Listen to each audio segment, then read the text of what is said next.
It runs on fuel and it's not my Defender, but let's go and take a look.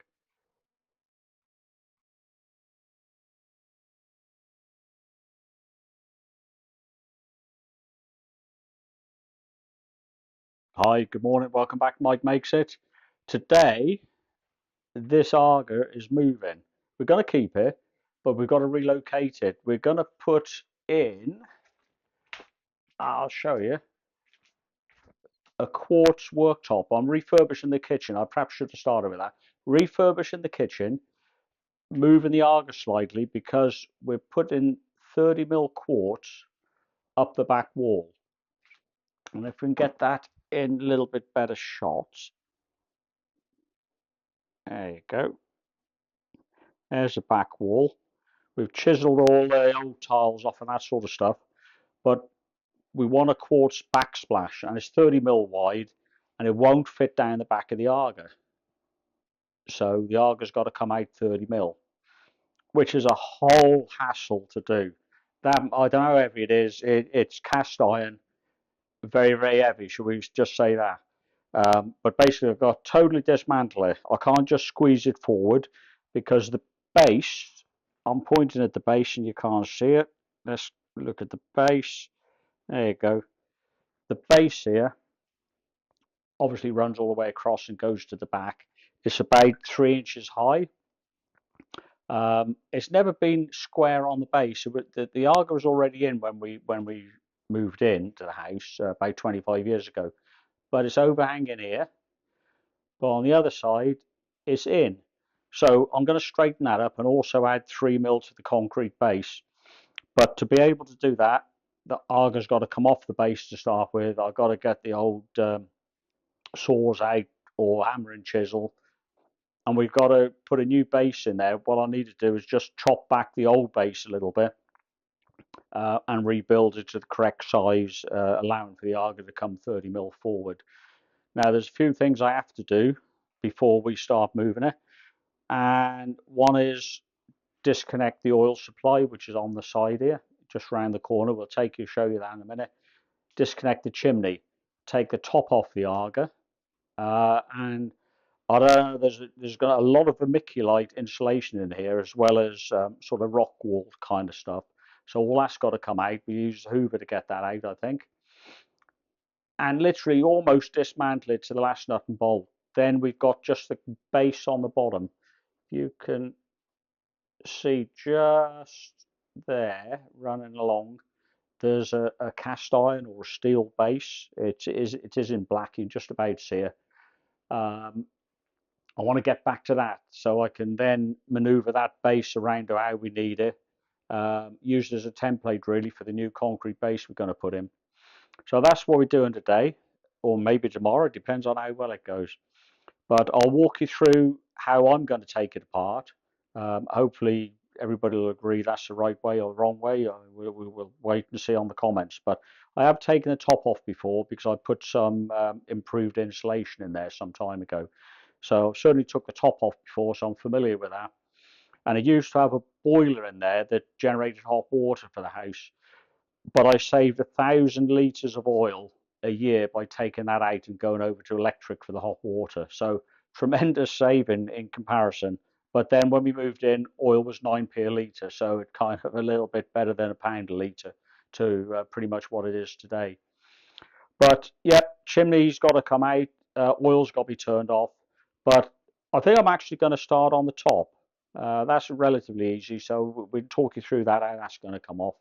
But I'm going to nick all the doors off it now, take the hot plates off, or the hot plate covers. These things, they're dead simple to do. There's just one circlip and a pin. Pop the pin out, off comes the cover. Same with the other side. In here, you've got the hot plate, which is cold at the moment. That's got to be lifted out. That's easy enough to do. We'll show you. We'll get the camera over there. Get the camera over there and we'll show you what's going on. I'm just going to lift the doors away. You can't go too far wrong with them. They do have, you just saw someone go on the floor. On mine anyhow. Hope that's in shot. Some washers there. That's just a wear washer where the weight of the door is pressing against the hinge on the actual Aga itself, it takes the enamel away from one another, basically just like a spacer. But they are special washers. They are heat sensitive, not heat sensitive, heat proof. You can use them or fiber washers. I've used fiber washers in the past, but off eBay you can get these high temperature washers. Quite expensive, like about £1 each. So don't go losing them. But they'll have to be put back on the door, obviously, when we're done. But yeah, it's just a matter of lifting all the doors off. So I'll go ahead and do that. And I'll speed it up a tad for you.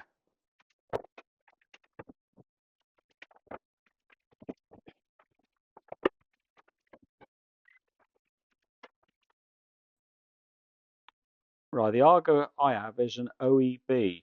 It's a 4-oven Aga. It does have 5 doors. Behind the 5th door is a control panel. And behind the door is this little plate that tells you how much oil it burns. And before I took the boiler out for the hot water, it used to burn 8 cc's of fuel a minute. That don't sound a lot, but if you work that out per hour, it's 480 cc's an hour, or nearly half a litre of oil an hour. For a day, you're talking 11.5 litres per day.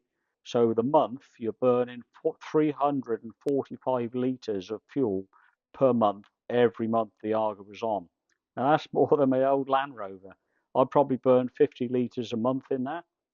So you work it out from there. Granted, the Land Rover goes quicker than the Aga, but yeah, that just puts it into perspective, really. Back in the days when fuel was a lot cheaper, you could afford to burn nearly 400 litres of fuel a month. But that stopped when I took out the boiler. That saved a third. So we're down to about 240 litres a month just for the cooking. But that was manageable. But yeah, I thought that'd be interesting for you to see. But we're going to go over now to the hot plates. And I'll say here, there's a circlip in this area. I don't know if you can actually see that. There's a circlip and a circlip there. Pop those 2 circlips out and that pin will get kicked forward, or you knock it to the left, I should say. Then Johnny old hot plate will come off. So I'll go ahead and do that.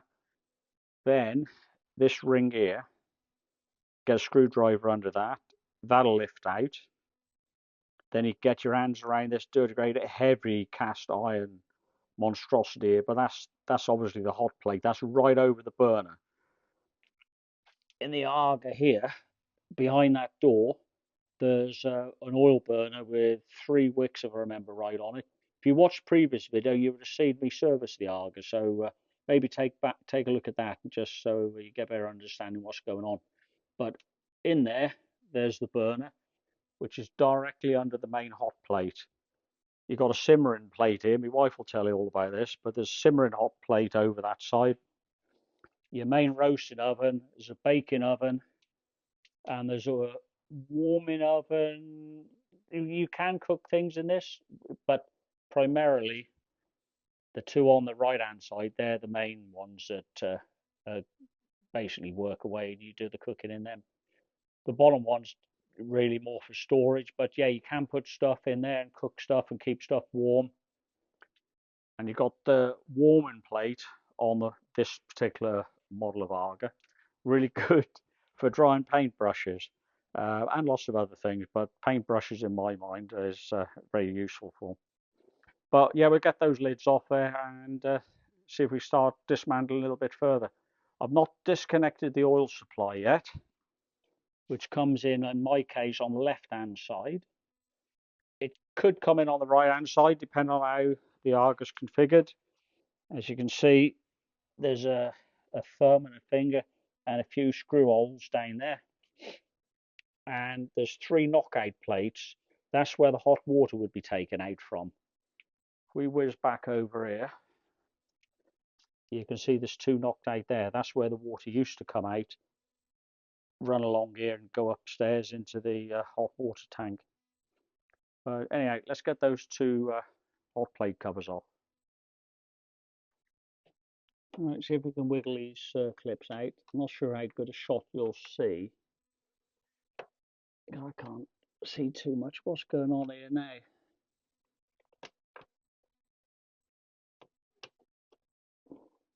But they're just standard circlips, which don't want to come out in a minute.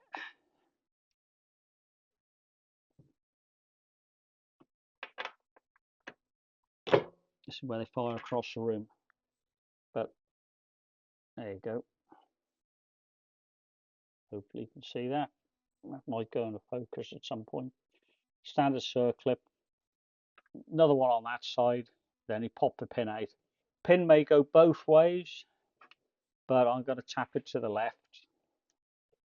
Or may even be the right. That could be easier, to be honest. I might look at replacing these. Imagine when the AGA's on, these are burning away all the time. That's actually broken. So it looks as if I am going to be replacing that. The reason I said I'm going to tap it to the left is it's partially out now, so I think I'll go with my original idea. Just going to push it with a screwdriver. Once it gets started, easy to pull out. There you go. I'm going to crack on to the one on the right hand side. It's just a repeat of this, and we'll move on.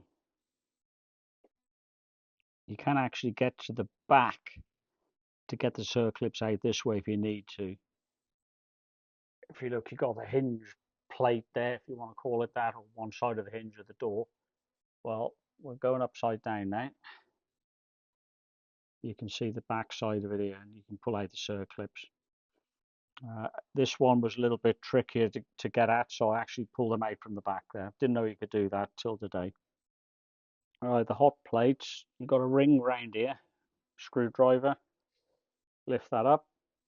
I have just marked those up because they are slightly different from one another, just so they sit back nicely. Might as well keep left on the right, or left on the left even, and right on the right. So that's that. You've got insulation around here. You dig a bit of that out, you can actually get your hands around this, but that's very, very heavy. You're going to need some help to get that out. Likewise over here, this is slightly lighter, I believe, but until I get them out, I'm not quite sure. Don't know if I've ever took them out, to be honest. I've got the boiler out, which is sort of in that area, but well, we'll see. But anyhow, there's a left and a right. This one's going back in the same position, and probably off shot, I'm either going to get a crane in here to lift these out, or I'm going to get my son come and give me a lift. But one more thing we can do is turn that around a little bit, see if we can get it in shot. Probably help if I put these rings down. See that? There's a chrome cap. There's 6 on this AGA, and that needs to come out. That's hiding a nut that holds the lid on. These are threaded. It's not just like a big chrome washer. They're actually threaded onto a long bolt that runs the whole length of the AGA, top to bottom. So if you're lucky, you might be able to get a damp cloth on there, turn them anti-clockwise, just like a normal bolt, nut even. Turn them like that, and they may unscrew. You might be able to put a bit of tape on them and unscrew them that way. I couldn't get most of them out doing it like that. I had to get a center punch, and center punch as if you're doing a nut anti-clockwise until it started to become loose. So these got damaged the last time, and I meant to order some up from Blake and Bull company online, or they used to be online. They shut down now. Used to do a lot of AGA spares, really, really good, but I didn't buy any, and these still remain damaged. I'm not too bothered if I hack them about now because I can still get them online. So we'll have a go on that. Let me put these rings down, which are still in my hand, and we'll come back and we'll see what we can do. And we're back already. See if we can get a bit of light on that. I don't know if that gives you a better shot. Right. I'm just trying with a screwdriver into the damaged area that's already here. I don't know if you can see that. There's actually moving. See if we can get in a bit closer. On my AGA, there's 6 of these. But once they get going, they'll unscrew okay. He says struggling. What you don't want to do is scratch enamel on the auger, so do be careful if you've got a sharp screwdriver or other pointy instrument. You don't go along the top of the auger because that's not going to go well. So that's it. A bit like one of those caps you put on the mirror fixings. But 6 of them. If you look down the hole here, there's a slotted nut. It's all looking a bit grim here because you can't clean this when the auger's running normally. But yeah, slotted big screwdriver you're going to want across there, or washer maybe, and that basically will unscrew. And below that, what you have, we can zoom out a bit. You've got a bolt or a threaded rod, I should say, run from top to the bottom of the auger, and that basically what secures the lid on, stop you lifting the lid off. So I'm going to take the other 5 out, and there's a joining strip on my auger here that actually joins the extension ovens, if you like. So I'm going to take that off. Then should be a simple matter of lifting the lid off. Again, it's 2-person lift really. So that may or may not be on camera. You're going to see in a couple of minutes, see what happened. Well, I thought I'd just show you the makeup of this joining strip. Basically, 3 longish bolts going into a bit of steel with a thread in it. And the idea is that plate with a thread in it, you want it that angle across these two faces, and you do the nut up, do the bolt up even, to clamp this joining strip down. And nothing more than that. It's quite mechanical. The problem I have, as you're tightening the bolt up, the threaded bar tends to move. There's no location that I've come across on this auger that actually captures it, then you can tighten the plate up. So as you're tightening the bolt up normally, the plate will slip off. So it's a case of getting it in the right position, pulling this plate up, and as you pull it up, you will trap this temporarily against these 2 faces, then do the bolt up. That's the way I found to rejoin it, but always had a problem with the one at the front for some reason. But yeah, these come out okay. As I said about the center punch, if you're having a problem getting these out, use a center punch on the edge of the nut or bolt, depending on what you call this, the cap, and just gently tap it anti-clockwise and it will unscrew. It's not a great long thread on it, and it's chrome plated, so hopefully it's all going to come out. There may be some fat and stuff that's gone down the side of it over a period of time, so you could warm it up, run a little drop of hot water there, but not too much because you don't want to get into the vermiculite really. But I was successful without doing that with a center punch. Just tap them out. Not all of them had to get tapped, but what happens, it damages the chrome. But when I rebuild the auger, I'm actually going to get some replacement ones of these. You can see there's more chrome come off there. But when you refit them, I just do them finger tight, and that should be good enough. Oh, I've lost them down there. Right, I've got fish there, mate. I'll get these nuts out. Find a big screwdriver, get those undone. Probably can lift this side out on my own. This other side, I'm probably going to leave the hot plates in and lift this top assembly off around them. Then it'll be a little bit easier to pull those out. So that's what I'm going to do now. The biggest screwdriver I can find at the minute. But if I go just in one of the slots, hopefully it'll unscrew. I need to get a bigger screwdriver really. But hopefully you can see that. Just a bit of a special nut going on with a big slot in it. And that's sort of the same on all 6 on here. So I'll just crack on with doing those. Right, all the nuts come out except the 2. I needed a spot of plus gas just to loosen them off. Then they cracked loose and they've come undone. What you don't want to do is just keep forcing them and finding out you unthread the bar from the base. You don't really want a 3-foot of threaded bar trying to get through here. So yeah, spot of plus gas and Bob's your uncle. Now I'm going to lift this plate off now. there was a couple of tabs on here that were running underneath here. So when you lifted them, or tried to lift them, it lifted this cover as well. But with a little extra force, it has popped sideways. But realistically, you probably want to lift this top plate off first, this top deck. But I'm going to lift this one away. We'll see what's underneath it, then crack on with the big devil here.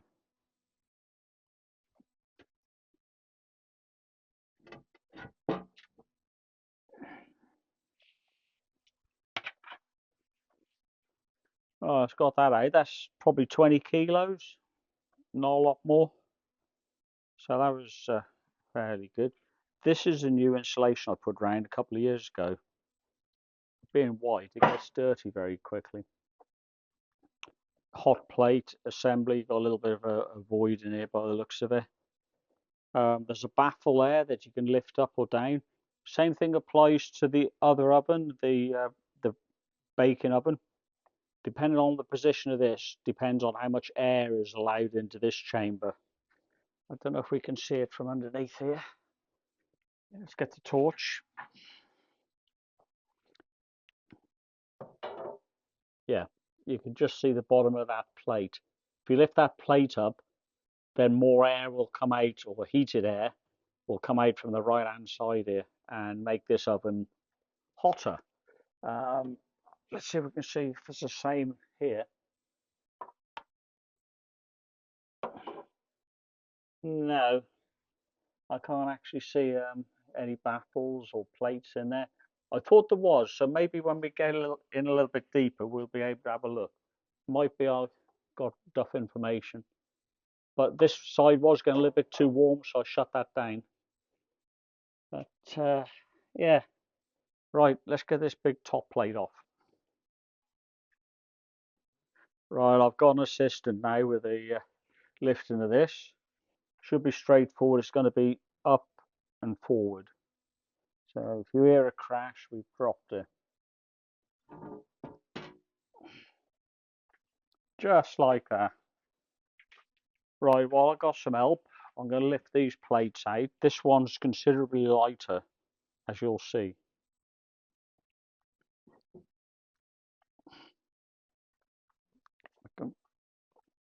That's all we got there. This one extends a lot further down. So we'll see how we get on with that. Let's get this on the floor. Does feel a bit of a finger trapper, so hopefully if I can jam a couple of screwdrivers under it, I might save me fingers.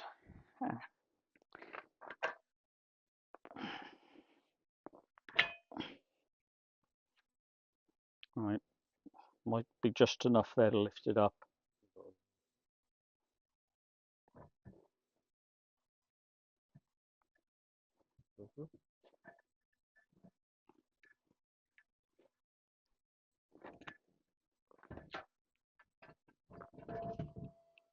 Yeah, dangly bits.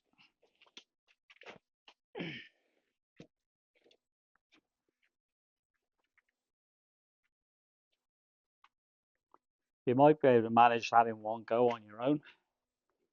Don't look very heavy till you go lifting it, but it is heavy. Get some help. I need some help.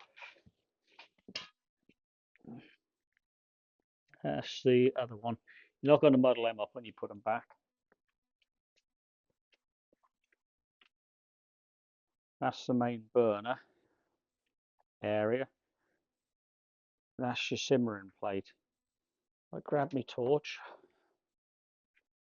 There you go. The plate there, that comes off, and we'll delve into that in a bit. There's the other side. Never took that off before.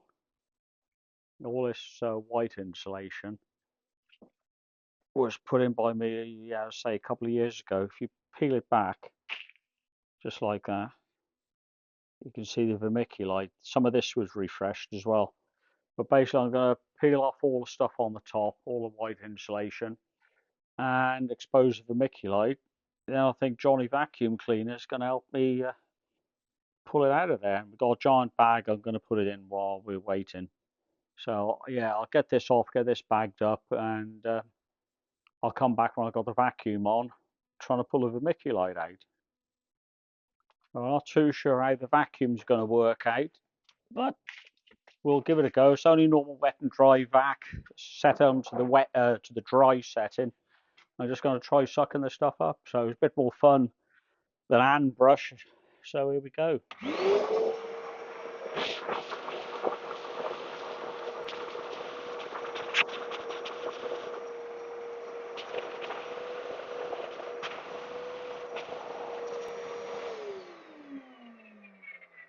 Well, it's fun but noisy, and I suspect I'm going to have to empty this a few times. I've got a mattress bag I'm going to stick it all into, so there should be plenty of space in that. But you get the idea. I'm going to carry on another 20 minutes, get this done, and I'll show you an empty AGA.